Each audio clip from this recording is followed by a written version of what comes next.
today. Let's introduce our panel one by one.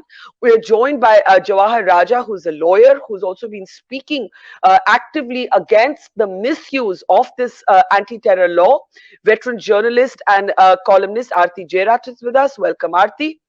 We're joined by PKD Nambiar, political analyst and commentator. We're also joined on the program today by Mr. Indori. Can we bring him up? Ansar Indori is a lawyer and he was one of the 4 lawyers who went to Tripura और इनके खिलाफ भी ये UAPA का case दर्ज हुआ है. Police कहती है कि lawyers की जो अपनी press conference थी, that was particularly inflammatory. We have Amod Kant, veteran IPS officer, also joining us. Mr. Kant, welcome. Can we bring up Mr. Kant? There he is. Welcome to the program. And Rajat Sethi, he's a commentator. He's been advisor to the Manipur Chief Minister. Rajat, moving somewhere in a car, I can see. Welcome to the program, all of you. I think I would like to start from where Rajat left. So is the UAPA per se, is it bad or good? If it is applied badly, of course it is bad. If it is applied on a good from the good reasoning, it is good. Now, who will decide? Is it the panel discussion like this will decide whether it is on the right or wrong, or will it be decided by the police? I mean, to me, a single state filing more than 100 cases of UAPA is a failure of policing. It is nothing else. It is a failure of policing that you need to fall back on an anti-terror law to contain a communal conflagration. You can't be, it is, a communal conflagration, even in a border state, Mr. Nambiar, with respect, should be dealt with policing, with mohalla committees, with peace committees, with flag marches by the military if needed. We've all covered riots and clashes for decades. Anti-terror law, more than 100 cases. Sorry, go ahead. I didn't mean to interrupt. No, perfect. I understand your where it is coming from and how much you are affected.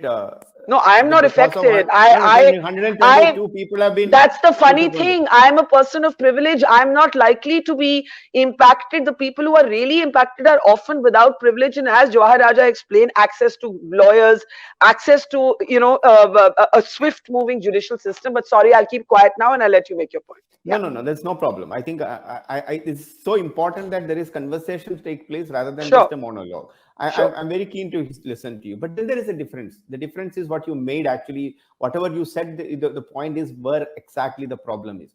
Who will decide these 102 people or the Twitter account or communication which is being taking place is being a part of a conspiracy? Will you be knowing it or will I be knowing it? Or the people who are the thick and thin of the people who are investigating, would they be knowing it? I think the most important part is that there is some kind of an effort which is the so-called liberal media does, is that we propagate people who are been a part of a hate or to create some kind of a trouble in this country is being treated like this. For an example, I'll give you one example. The lawyers who had gone there. I'm not saying all of them are bad. I don't know them. There is a concerted effort to go and create such kind of a investigation by the lawyers' investigation in Tripura, wherein they are already been taken a decision as if that there is all the Muslims are under threat, that kind of a situation. Who are they belongs to? Have you even checked once?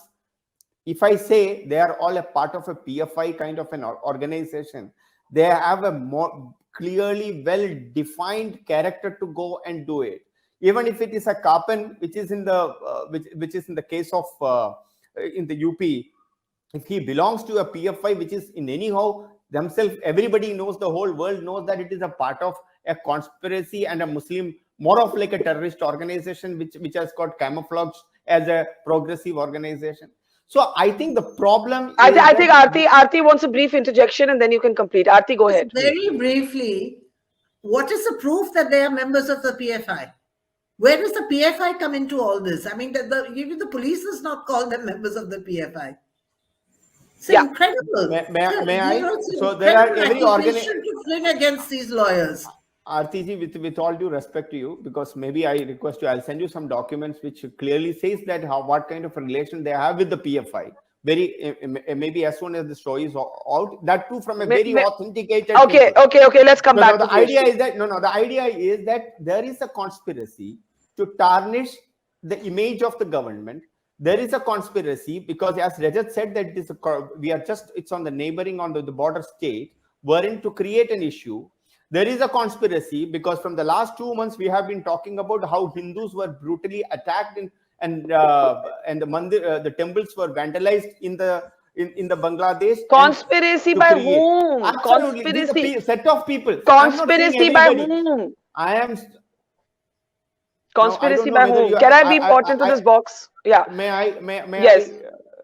Yes, Mr. So if you Nambiar. really recall that, there, if you could read couple of incidents, there is a fashion in which it is being done, one after the another. If it isn't even a Twitter, it's only one such, and Twitter is happening, Tripura is burning, somebody is writing, nobody will have an objection. I mean, many people write so many things on Twitter, but if it is in a fashionable way, Okay. if it is in a series of one after another, in order to create a communal turbulence, I think that is where the problem is. Secondly, and finally, to the lawyer friend, where there is no freedom which is limitless. There is a limit for freedom. I cannot call you a chore just for the heck of it.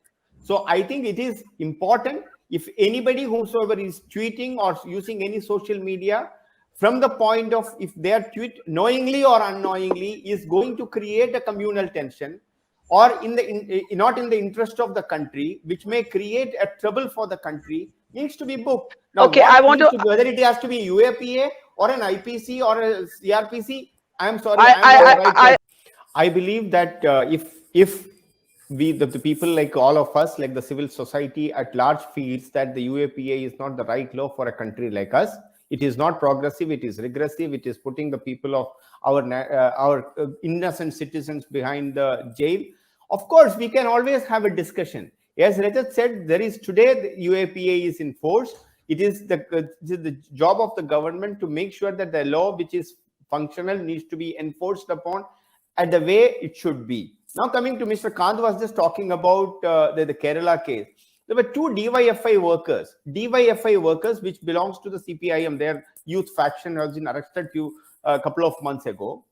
There was so much of a hue and cry. They are innocent kids. They should not be put behind the bars because of UAPA and etc. Everywhere, all across. And you know what?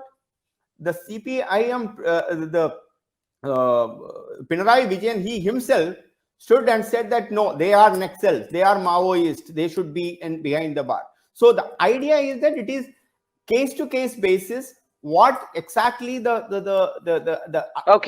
volume of the work needs to be addressed individually by the law enforcement authorities.